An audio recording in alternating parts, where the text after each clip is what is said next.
ওখানে সব ভিডিও ফুটেজে দেখা যাচ্ছে আব্দুল্লাহ মনসুর, উসামা ওয়াসিফদের নেতৃত্বে সেখানে রাত্রে মোটরসাইকেল শোভাযাত্রা সহ একেবারে শোডাউনের মাধ্যমে সন্ত্রাসী বাহিনীর মতো করে সেখানে একটা ঘুমন্ত এলাকায় সেখানে তারা ঢুকেছে। সেখানে একটা মাদ্রাসা আছে, সেই মাদ্রাসায় সব ছেলেরা কোরআনের হেফজ পড়ে, হেফজখানা প্রায় শতখানিক ছাত্র সেখানে পড়াশোনা করে, ছোট ছোট বাচ্চা। সেই বাচ্চাদেরকে জিম্মি করে তাদের শিক্ষকদেরকে বেদম প্রহার করেছে, আঘাত করে এমন ভাবে আঘাত করেছে যে তাদেরকে মারাত্মক ইনজুর্ড অবস্থায়, মুমূর্ষু অবস্থায় তাদেরকে হাসপাতালে ভর্তি করতে হয়েছে। এই অবস্থায় সেখানে সেই সকল ছাত্রগুলোকে জিম্মি করে তাদের মধ্যে মারাত্মকভাবে ভীতির সঞ্চার করে সেই মাদ্রাসা তারা করায়ত্ত করেছে, দখল করেছে। এখান থেকে সার্জিস আলম নিজে, হাসনাত আব্দুল্লাহ নিজে ওয়াসিফুল ইসলাম সাহেবকে জানিয়েছে যে সেখানে মাদ্রাসা আছে, সেই মাদ্রাসায় পর্যন্ত আপনার বাহিনী তারা হামলা চালিয়েছে।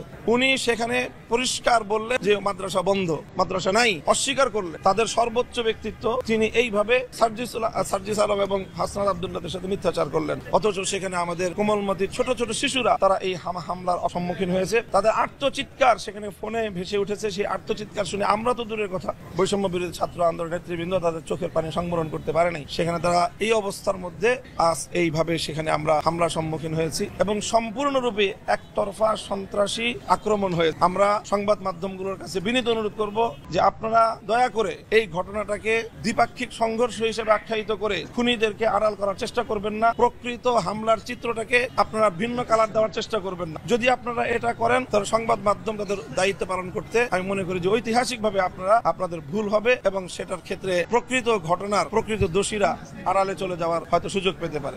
এই যে তারা আক্রমণের শিকার হলাম এবং আমাদের লোকজন যে নিহত হলো, আহত হলো, হতাহত হলো এবং এইভাবে প্রশাসনের নাকের ডগায় প্রকাশ্যে দিবালোকে রাষ্ট্রের বিরুদ্ধে সরাসরি যুদ্ধ ঘোষণা করেছে।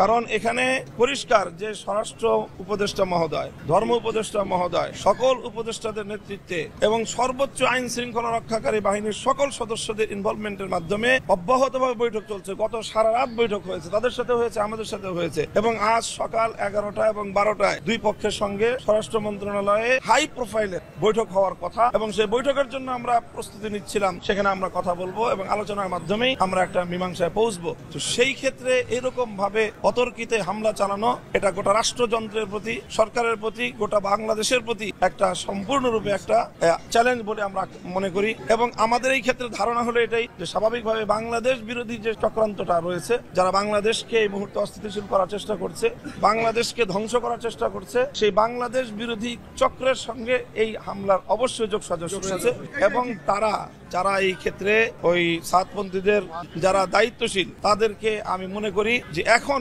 কোনোভাবেই তাদেরকে শুধুমাত্র তবলিগ জামাতের মুরব্বী হিসেবে পরিচয় দেওয়ার কোনো সুযোগ নেই। তারা সম্পূর্ণরূপে রাষ্ট্রের সঙ্গে, বাংলাদেশের সঙ্গে যুদ্ধ ঘোষণাকারী একটা সন্ত্রাসী বাহিনী হিসেবে তাদেরকে চিহ্নিত করা ছাড়া আর কোনো উপায় নেই। আমরা ঘটনার সংক্ষিপ্ত বিবরণ আপনাদের সামনে উপস্থাপন করলাম। মিডিয়ার সকল দায়িত্বশীল এবং সংবাদ কর্মীদের কাছে আমাদের উদাত্ত আহ্বান থাকবে যে আপনারা দয়া করে এই ঘটনাকে সংঘর্ষ হিসেবে আপনারা নিউজ করবেন না। এটা একতরফা হামলা হয়েছে সেখানে এবং সকল যারা আহত, ইনজুর্ড, যারা নিহত, তারা সব এক পক্ষীয় আর আক্রমণকারীরা আরেক পক্ষীয়। এখন কারো বাড়িতে ডাকাতের আক্রমণকে যদি আপনি বাড়িওয়ালা ডাকাতের সংঘর্ষ হিসেবে চিত্রিত করেন তাহলে সংবাদ মাধ্যম কোনোভাবেই আপনারা দায়িত্ব পালন করছেন না, বরং আপনারা ডাকাতদেরকে আড়াল করার চেষ্টা করছেন বলেই আমরা দেশবাসী এটাকে এইভাবেই নিবে।